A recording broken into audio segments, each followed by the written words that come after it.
कल्पना करा, तुमच्या आयुष्यातील अडथळे, कर्ज, आजारपण, मानसिक ताण हे सगळं हळूहळू नाहीसं झालं तर. घरात शांतता वाढली, पैशाची अडचण कमी झाली आणि मनाला एक वेगळीच प्रसन्नता लाभली तर.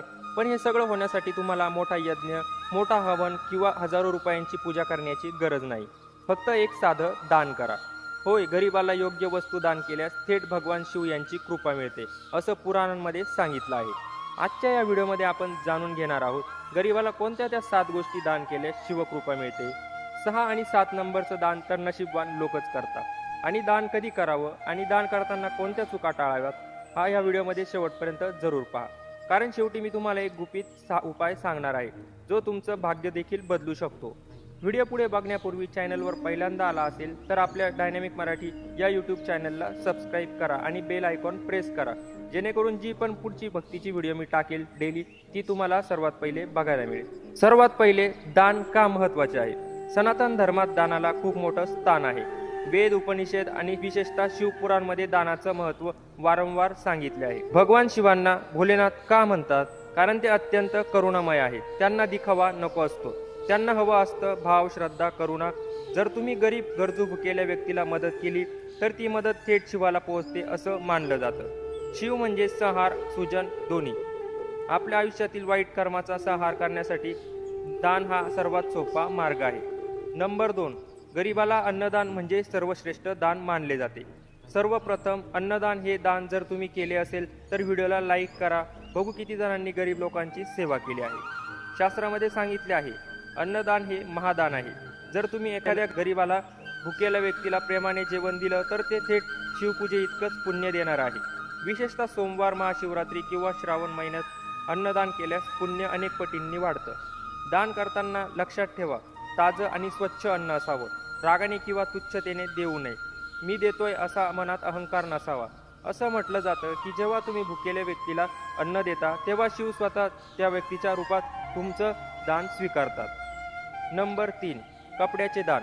थंडीमध्ये उबदार कपडे, पावसाळ्यात छत्री, गरजू मुलांना शाळेचे कपडे हे सुद्धा शिवकृपा मिळवण्याचे मार्ग आहे. कपडे दान करताना कपडे फाटके, घाणेरडे कपडे देऊ नये. वापरण्यायोग्य आणि स्वच्छ असावेत, ते पण आदराने द्या. दान म्हणजे टाकाऊ वस्तू देणे नाही, तर दान म्हणजे प्रेमाने दिलेली मदत. नंबर 4, औषधांचे दान. आजकाल अनेक गरीब लोक औषधांच्या अभावी त्रास सहन करतात.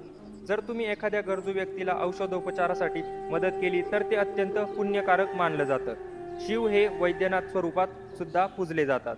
म्हणून आरोग्यासंबंधी मदत करणे म्हणजे शिवाची सेवा करणे. नंबर 5, पाण्याचे दान. गरमीच्या दिवसात पाण्याची टाकी लावणे, वाटसरूंना पाणी पाजणे हे अत्यंत शुभ मानले जाते. शिवलिंगावर जलाभिषेक करतोच आपण, पण जर तुम्ही तहानलेल्या व्यक्तीला पाणी दिलं तर तेही शिवपूजेसारखंच आहे. नंबर 6, शिक्षणासाठी मदत. इथं तर तुम्ही गरिबांचे खूप आशीर्वाद घेऊन शिवबाबांची कृपा मिळवू शकता. गरीब मुलांना पुस्तके, वह्या, फी भरण्यासाठी मदत हे दान अत्यंत श्रेष्ठ आहे. ज्ञान म्हणजे प्रकाश आणि शिव म्हणजे प्रकाशाचा स्रोत. एखाद्या मुलाच्या शिक्षणासाठी जर तुम्ही मदत केली तर त्याच्या आयुष्यातील अंधार दूर होतो. हीच तर खरी आहे शिवसेवा. नंबर 7, अन्नधान्य दान. सोमवारी किंवा श्रावण महिन्यात अन्नधान्य दान केल्यास घरातील आर्थिक अडचणी कमी होतात असं मानलं जातं. दान करताना ओम नमः शिवाय हा मनात मंत्र जप करा.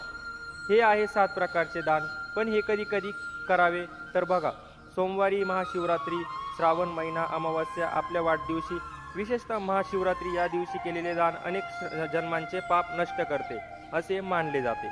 दान करताना टाळायच्या चुका. अहंकार ठेवू नका. फोटो काढून प्रसिद्धी करू नका. अपमान करू नका. नको असलेल्या वस्तू देऊ नका. मनात शंका ठेवू नका. दान गुप्त असावं, तेव्हाच त्याचं पुण्य वाढतं. शेवटचा गुपित उपाय जो तुमचं भाग्य बदलवू शकतो. सोमवारी सकाळी लवकर उठून स्नान करा. शिवलिंगावर पाणी अर्पण करा. ओम नमः शिवाय 108 वेळा जपा. त्यानंतर एखाद्या गरीबाला अन्न किंवा धान्य दान करा. हा उपाय 11 सोमवार करा. असं केल्यास घरातील नकारात्मकता कमी होते, आर्थिक अडचणी हळूहळू दूर होतात, मानसिक शांती मिळते, शिवकृपा प्राप्त होते.